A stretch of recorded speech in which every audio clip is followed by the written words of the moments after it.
The Big Ten media deal is kind of a mess, but luckily, while it may cost some money, nothing big is really going to change.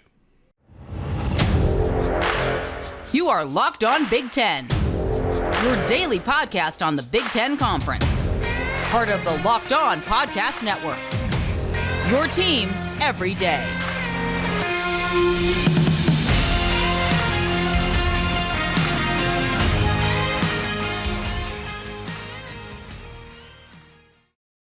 Hey there, you're tuned into Locked On Big Ten. Thanks for making us your first listen every weekday, and a special shout out to the everydayers out there who are with us listening day in and day out.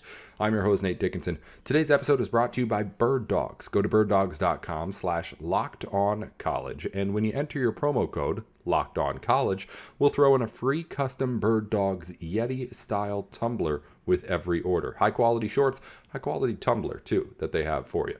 Nate Dickinson with you here at Nate with Sports on Twitter. Before we dive into things with Spencer McLaughlin of Locked On Pac-12, he was nice enough to have me on the show to talk about all this media stuff in the Big Ten.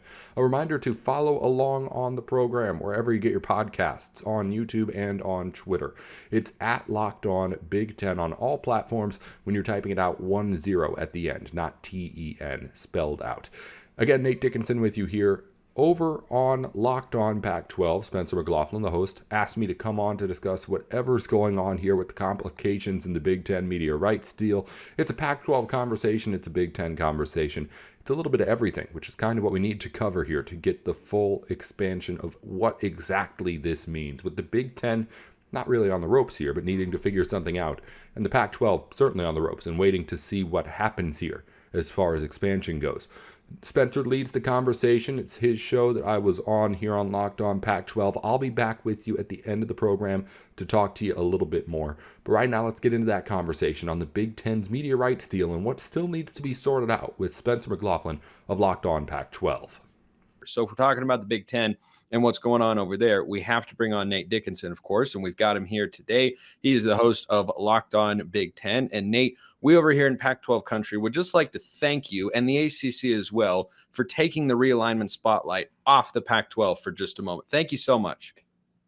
Well, of course. Big Ten's always going to be in that conversation. We're trying to become the best and eventually eat up everyone. So it's going to always hopefully come back to the Big Ten, but we're happy to have it for a little bit. Well, yeah, you certainly have made a good first step in that particular direction. So for people who are not aware, let's bring everybody, and frankly, myself included, a bit up to speed on what we're talking about here. So Tony Petitti comes in from Major League Baseball. He is the new conference commissioner. We talked about that a while ago here on the show and what that kind of means for the Pac-12. And the consensus at the time was, okay, it doesn't mean very much because he's not trying to ruffle any feathers, trying to just get everybody on the same page, working in conjunction to pursue the conference's best interests. But now he's kind of cleaning up a mess created by his predecessor a little bit, something our commissioner, George Gliavkov, is intimately familiar with.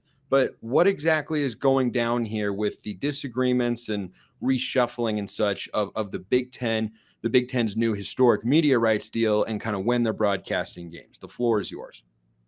Yeah, so you mentioned you've talked about Tony Petitti a little while ago. Kevin Warren announced he was going to leave back in January. The Big Ten announces Petitti as the next commissioner in April, but his first official day on the job wasn't actually until about a week ago. And it turns out that now that he's actually in the office, he's maybe just now learning about some of the mess that's been left behind. He mentioned in his opening press conference in April that one of the big things that he wanted to do here in his first days was tie up all the knots that are still loose here on this media rights deal. It was announced a long time ago, $7 billion for 7 years for the Big Ten's media rights. But there were still some things that needed to be ironed out, and there isn't actually anything officially done as far as like ready to go for the fall here right now. So there's still some things that need to be figured out. And it turns out that Kevin Warren left behind a little bit more of a mess than we may have expected here. Now, we don't know exactly the extent of all of it. It was in the article from ESPN quoted as outstanding issues in the official terminology from sources that need to be figured out, but we do know a couple of the things. First off, it just appears that Kevin Warren gave the 2026 Big Ten title game to NBC and maybe didn't have the right to do so. The Big Ten is reportedly paying Fox $40 million to make up for that mistake. Also, it looks like $25 million are going to Fox as well for games that were lost back in the 2020 season. The conference and the network made an agreement at that time to try and make up for whatever lost money there was. They just didn't hit those numbers. So the Big Ten's going to have to pay back Fox, it looks like $25 million for that. And it also looks like there's about $70 million potentially influx with NBC in their potential night games deal here with the Big Ten, because there has been a rule in the Big Ten for a while now that November home games aren't really something the Big Ten teams have to do. You play one maybe, but I'm not 100% on exactly what the rule is, just because it's kind of complicated. But the point being, before now, the Big Ten hasn't had to play night games at home in the late part of the season. Of course, with NBC making a contract to put a game in prime time every weekend, they'd have to change that. And according to sources, some of the biggest schools in the Big Ten are pushing back on that. Michigan, Ohio State, Penn State. They would be the schools playing in those big games at the end. So whatever's going on there potentially is leaving a whole lot of NBC money in the air. There's a whole lot of money just kind of left behind to pay Fox, it looks like, from whatever mess Kevin Warren left behind. But it's starting to pile up right now. And on top of all of it, there's people with the individual schools who aren't happy because of that money. But also there's people who just in like coaching staffs. Tom Izzo is coming out and saying that he wasn't happy with how little he knew about the deal before the deal was actually made. So it seems like there were just communication issues that happened in the Big Ten. And it seems like there were just straight up financial mistakes made that Kevin Warren just kind of left behind. And we are just now, the public, learning about it as Tony Petitti officially goes into office and takes over this conference. I'm not sure exactly what the extent of it is, but just in the numbers that I ran through here, we're already getting north of $100 million of money that the Big Ten all of a sudden is just now, we're learning, having to pay to people. Yeah. And even for a conference as cash flush as the Big Ten, that's still a hefty amount. It's not exactly, a few $1 million here and there. If you're getting, close to $100 million as a conference, seeing as how you give all that money that you bring in back to the schools, it's, can be hard to come up with that. I'm sure they'll be able to and be fine, given that it's the Big Ten. If it were the Pac-12, it would be a different matter. But it's interesting to hear you talk about the night games and teams not wanting that. It makes it very clear in my mind that certain schools in your conference just wouldn't make it in the Pac-12. They are not here for Pac-12 after dark. All right. They can't handle the smoke of playing late at night. I think that's the biggest takeaway from all of this, of course, is Pac-12 up here, Big Ten down here when it comes to late night capabilities and such. So how do you see this stuff getting resolved? And how do you see all of this kind of playing into what the Big Ten media deal ends up looking like? Are we set for drastic changes here that could alter the Big Ten's mindset in expansion right now? No, I don't think so. As you mentioned, the amount of money the Big Ten is going to get, even with this money it may have to pay, is just so huge that it can't really, really affect things. Also, there isn't really enough time for the Big Ten to, I think, try and fight it. Like, we're already, if they wanted to really go into things about what they'd owe each individual place, that would take too long. I mean, we need to get football games on the air in the fall. So how does this end? Probably the Big Ten cutting a really, really big check at this point, just because this is happening so late in the game and we need to get this figured out and ready to go for the fall season. I mean, this is one of the biggest two things the Big Ten has done this decade, aside from adding USC and UCLA. So it needs to happen. And we're at a point right now where, at least with the mess it looks like it is, I don't see any way that it ends aside from the Big Ten just saying, all right, we're going to pay you a whole bunch of money and we'll hopefully be done with this and have everything sorted out by the time football season kicks off. Because that's the only thing that really needs to happen. So they don't have like scheduling conflicts or disagreements for this coming season that they still have to sort out, or those are just not going to be that hard to resolve? I mean, like I said, whatever's going on with this night game thing needs to get figured out at some point. I mean, it's going to result in schools probably just not being happy, which is what's going to happen probably no matter what you do in one way or the other in some fashion.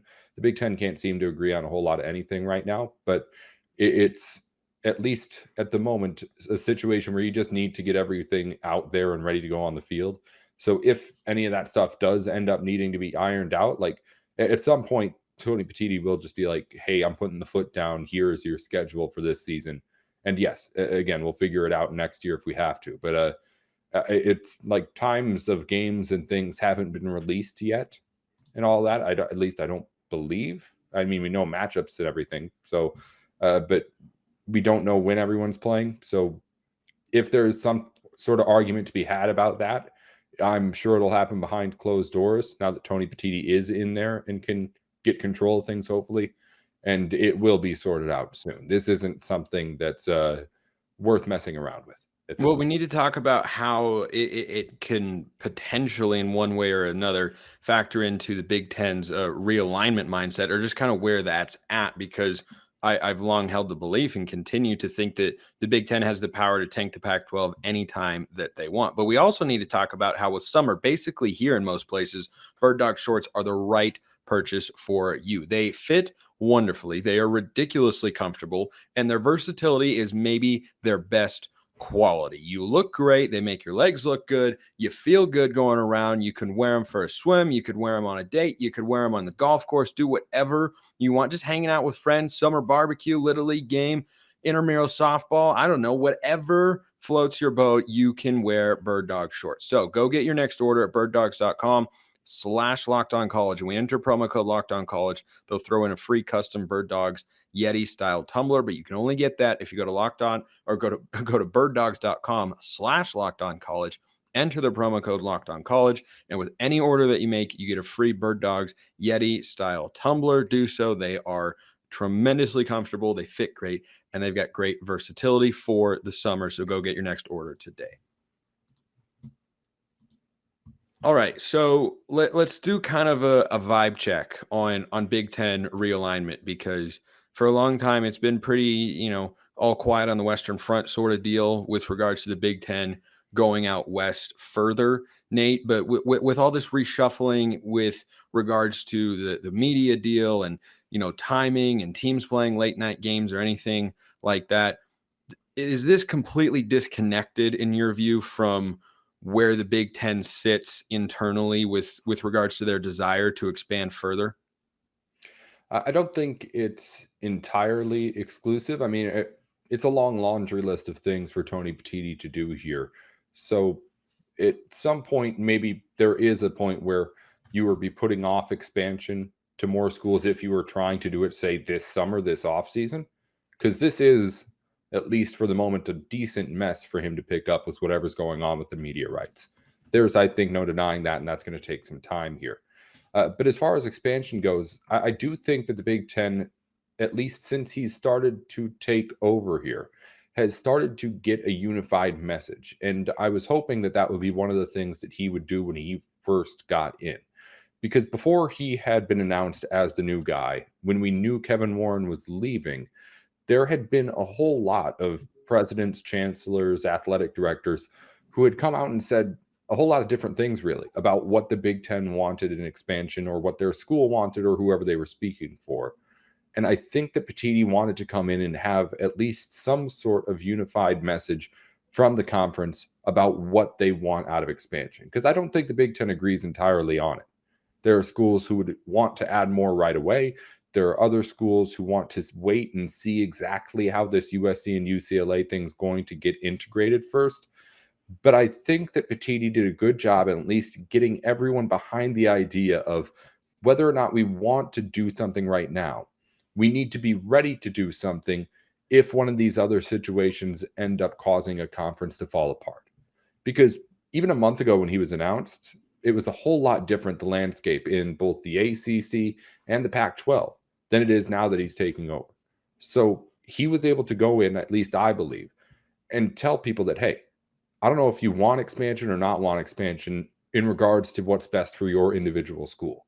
But the fact is, if those four corner schools end up going to the Big 12 and Oregon and Washington are right there, like, we're going to have to take them. So let's clear and vet these schools, whatever that means in the reports, and be ready if that situation comes about. So I think the Big Ten, while they may not be proactive, they are definitely going to be prepared for whatever's coming here, whether that's the Pac-12 breaking into a few different pieces, whether that's whatever these 7 schools in the ACC are doing, actually finding a way to get out of their grant of rights deal, whatever it is that's up next. The Big Ten, I think, is unified now in telling you that we are ready to make a move if the ideal opportunity comes to us or it's forced upon us.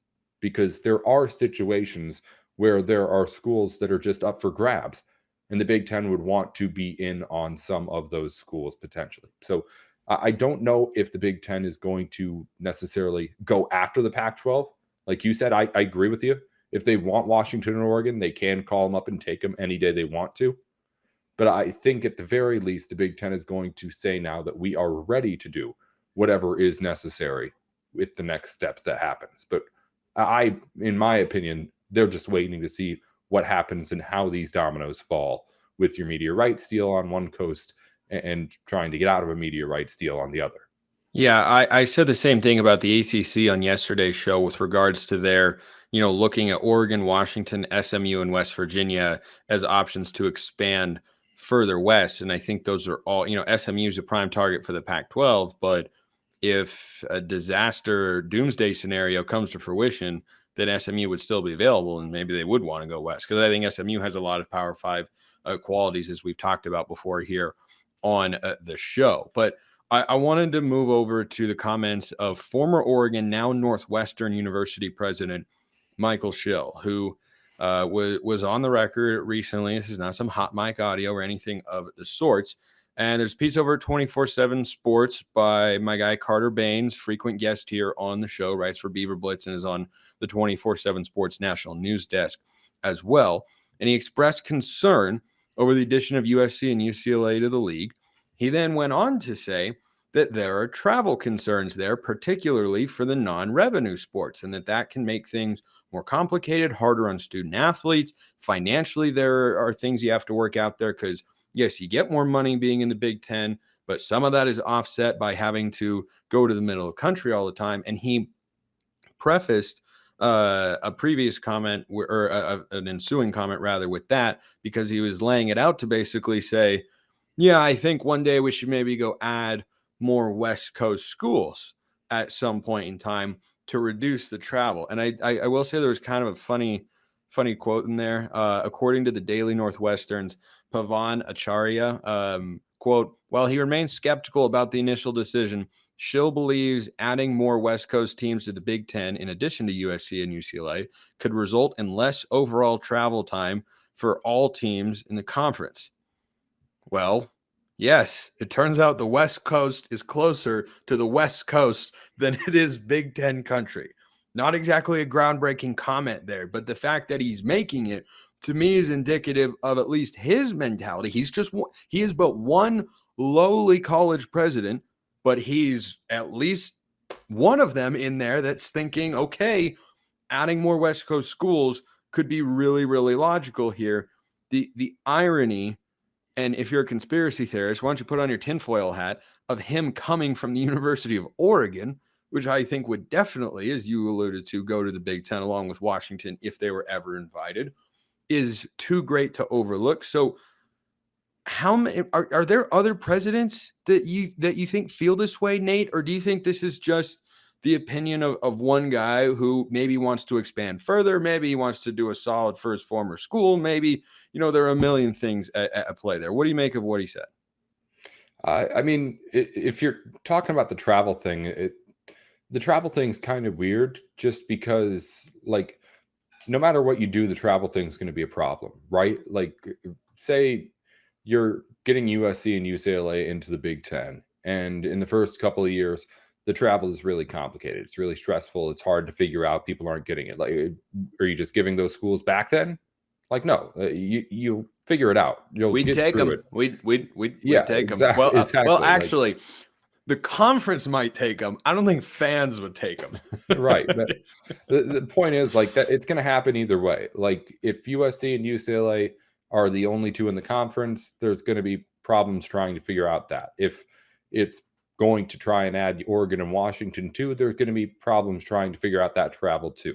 We're going from a regional conference to a national conference here. There's going to be complications there, but it's just weird to make that part of the argument as to whether or not you should do something next, because it's on both sides of the equation. I mean, if you think about it like a math problem, like literally, it's on both sides of the equation. It cancels itself out. There's going to be travel happening from the Midwest to the West Coast, whether there's 2 West Coast teams in the Big Ten, whether there's 4, whether there's 6, and you pick up Stanford and Cal too.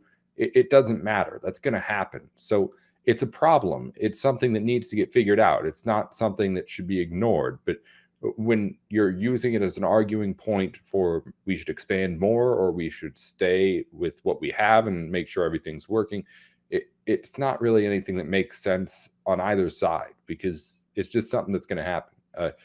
As far as what Schill said at Northwestern, there's been other ADs who have been saying similar things. Nebraska's president, Ted Carter, in the last week said basically the same thing. How many more do we need to add? Is it 2 more, 4 more Pac-12 schools to try and really make that work well? We don't know.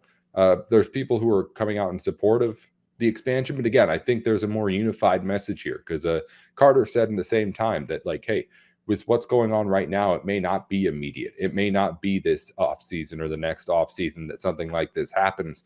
When people are talking about this, we are talking about possibly 2, 3, 5 years down the road, So it's weird to use the travel part of it as, again, an argument to make a decision either way there, because it's not something that's going to go away no matter what you do.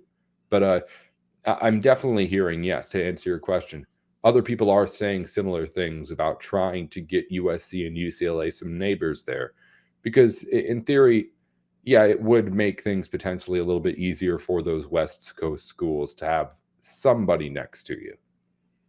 Yeah, it's, I think, pretty intuitive on that front. But on the flip side, Nate, Maryland and Rutgers have been left alone on an island out on the East Coast for a long time. Now, I don't believe, I could be wrong, I'm just picturing the United States in my head and where the Big Ten states and member institutions are actually located. I believe Maryland and Rutgers are closer to Big Ten schools than USC and UCLA are.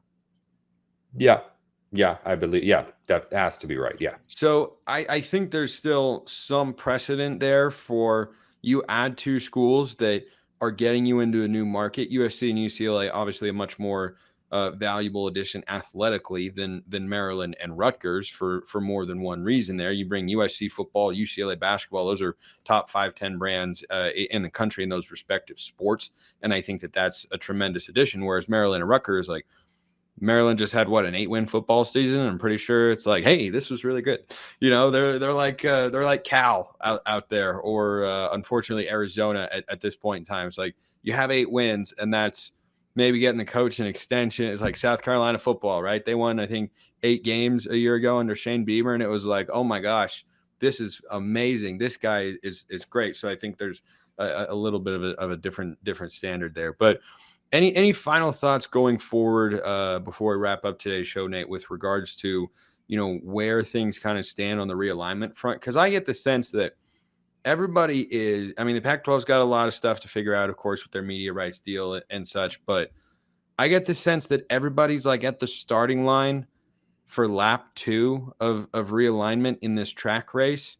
And we already had the gun go off for lap 1, but now we've come around. Instead of just continuing the sprint, we're back at the starting line, right? So maybe there's a new race. I don't know. I didn't think about that analogy enough, but you get what I'm saying. Like, it feels like everyone is just standing by, ready for what happens next, and they have an idea of what they would do if this, that, or the other thing happens, but they don't know if this, that, or the other thing is going to happen, because only one of them can happen. That's kind of how I feel about the situation right now. I think just from a Big Ten standpoint, going into whatever's happening next, you're looking at everybody else and understanding that everybody else is trying to survive aside from the SEC. But over the last couple of weeks, months, I've seen a concerted effort for the Big Ten to try and start and build this thing where when USC and UCLA get into the conference, they're not just identifying themselves as the Big Ten with those schools.